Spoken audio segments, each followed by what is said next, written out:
سوالی که توی قسمت قبل مطرح کردیم این بود که آیا این عددی که ما از روی این به اصطلاح سود مرکب، از این الگوریتم سود مرکب به دست آوردیم که ژاکوب برنولی هم به دست آورده بود قبلا، آیا این همون عدد ایه که ما میشناسیم؟ من اینجا نوشتم ای مساوی 2/7 فلان و اینا. خب منتها این علامت سوال هم باید بذاریم بالاش که آیا واقعا این هست یا خیر.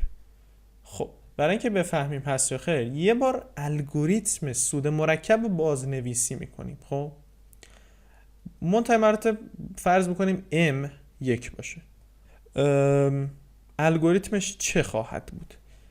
اینجا رو نکنید، اینجا نوشتیم m ضرب در 1 به علاوه 1 به توان 1، m ضرب در 1 به علاوه 1 دوم به توان 2، m ضرب در 1 به علاوه 1 سوم به توان 3. خب همینا به جای سالی چند بار بذار سالی n بار. خب فرض کن سالی n بار بانک میخواد بهت سود بده، یعنی شما در آخر چقدر سود داری؟ در آخر شما در واقع 1 به علاوه 1 انوم به توان n شما سود داری.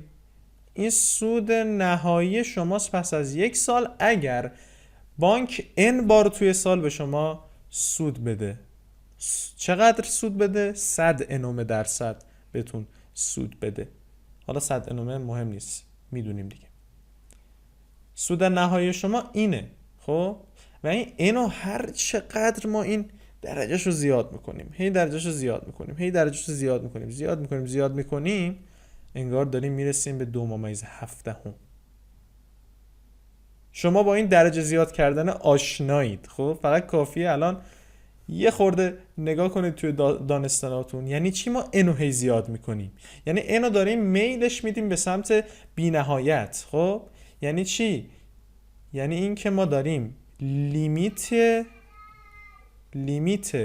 1 به علاوه 1 انوم به توان n رو وقتی n به سمت بی‌نهایت حساب میکنیم.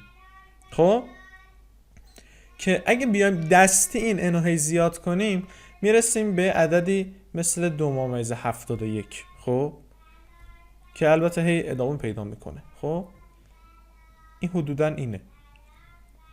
ولی این 2.71 همون ای خودمونه. چطوری بفهمیم؟ واقعا چطوری بفهمیم؟ این یک تریک بسیار جذابی داره. بیایم ببینیم چی کارش میتونیم بکنیم. خب من یه بار دیگه بنویسم. ما میخوایم لیمیت n به سمت بی نهایت 1 به علاوه 1 انوم به توان n رو حساب کنیم. منتهای مراتب چجوری ما اینو حساب کنیم؟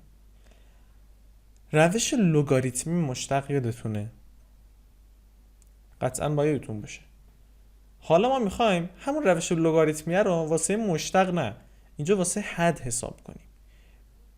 نکنید اینجا هم توی پایمون n داریم هم توی توانمون n داریم. خب پس معقول به نظر میاد اگه ما لوگاریتم بگیریم مثل همون روش لوگاریتمی مشتق. اگه بیام از 1 به علاوه 1 انوم لوگاریتم بگیریم و n رو به سمت بی نهایت بدیم، یه همچین عبارتی داریم. لیمیت n به سمت بی نهایت لوگاریتم بر پایه البته عدد ای ln 1 به علاوه 1 انوم به توان n. همچین چیز رو بخوایم حساب کنیم میشه طبعاً این لیمیته که هست n به سمت بی نهایت هم هست، این n روی توان میاد پشت لوگاریتم میشه n ضرب در ln 1 به علاوه 1 انوم، همچین چیزی میشه. و حالا ما خواهیم اینو ببریم جلو و حسابش کنیم. میخوایم اینو حساب کنیم. دوستان چجوری اینو حساب کنیم؟ بازم یه روشی، یه خورده خلاقیت میخواد که اینو بتونیم واقعا حسابش کنیم. نکنید فرض کنید ما بیایم بگیم که یک انوم باشه h. یک فرضی ما اینجا داریم، بهش میگیم فرض. فرض کنیم یک انوم رو بگیریم h، اسم یک انوم رو بذاریم h و حالا بازنویسی کنیم این عبارت رو و به جای یک انوم بذاریم h و طبعا به جای n هم میذاریم یک h. یعنی این میشه لیمیت h n جاش باید بذاریم یک h دیگه. خب اینجا یک h به سمت بی نهایت میره. خب حالا یک h به سمت بی نهایت بره یعنی خود h به سمت چی میره؟ خود h به سمت صفر میره. خیلی باحال. و جای n بذاریم یک h، یک انوم ضرب در ln یک به علاوه h. اینو یه دور نگاه کنید و میفهمید که دقیقا همچین چیزی که نوشتیم هست با فرضمون. و حالا بیایم اینو حساب کنیم. این چجوری حساب میشه دوستان؟ یه نگاه اجمالی به این بندازید. این شبیه چیزی نیست. من اینو دوباره می نویسم. ln h به علاوه یک تقسیم بر h. این شبیه چیزی نیست.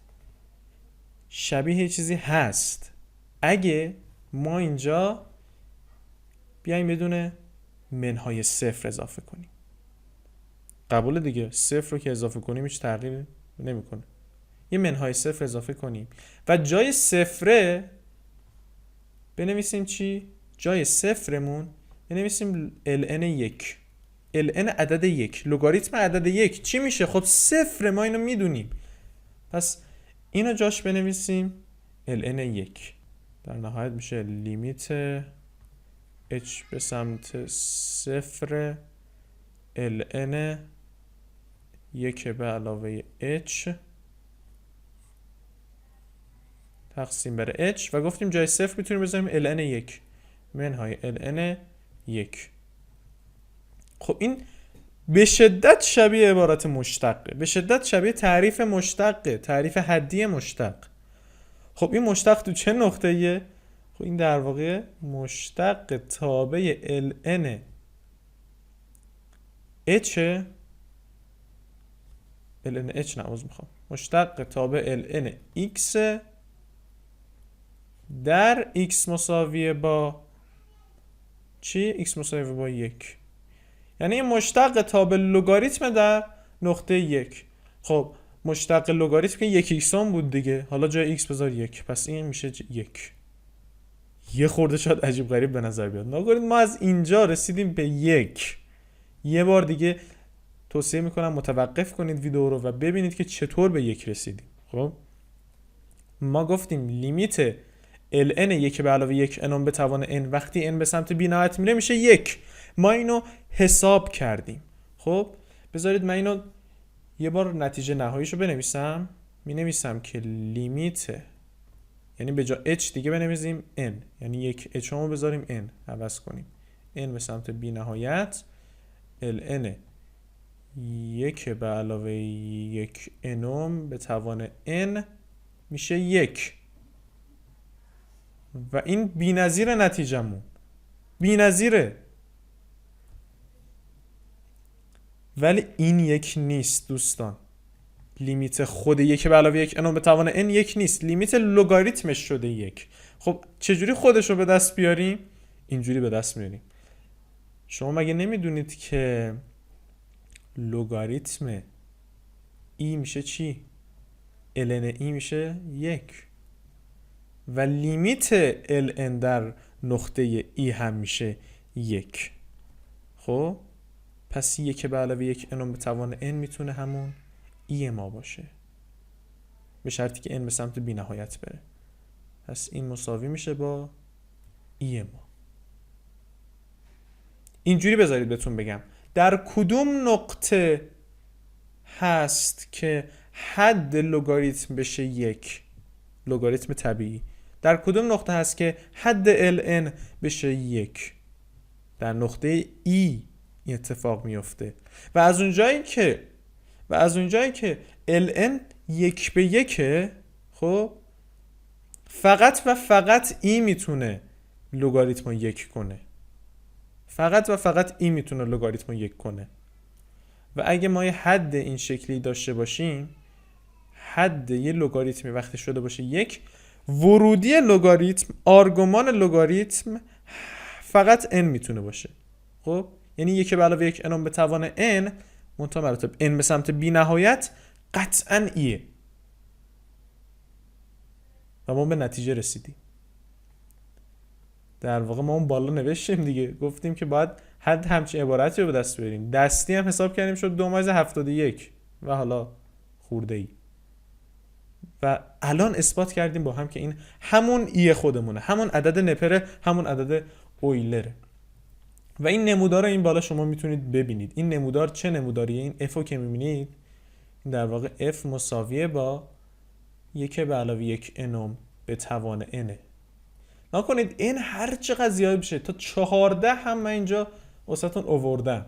اینو داریم هی زیاد میکنیم میخوایم ببینیم f به چه عددی نزدیک میشه. نکنید هی میره بالا از 2.5 که میره بالا خیلی نرخ رشدش کمه.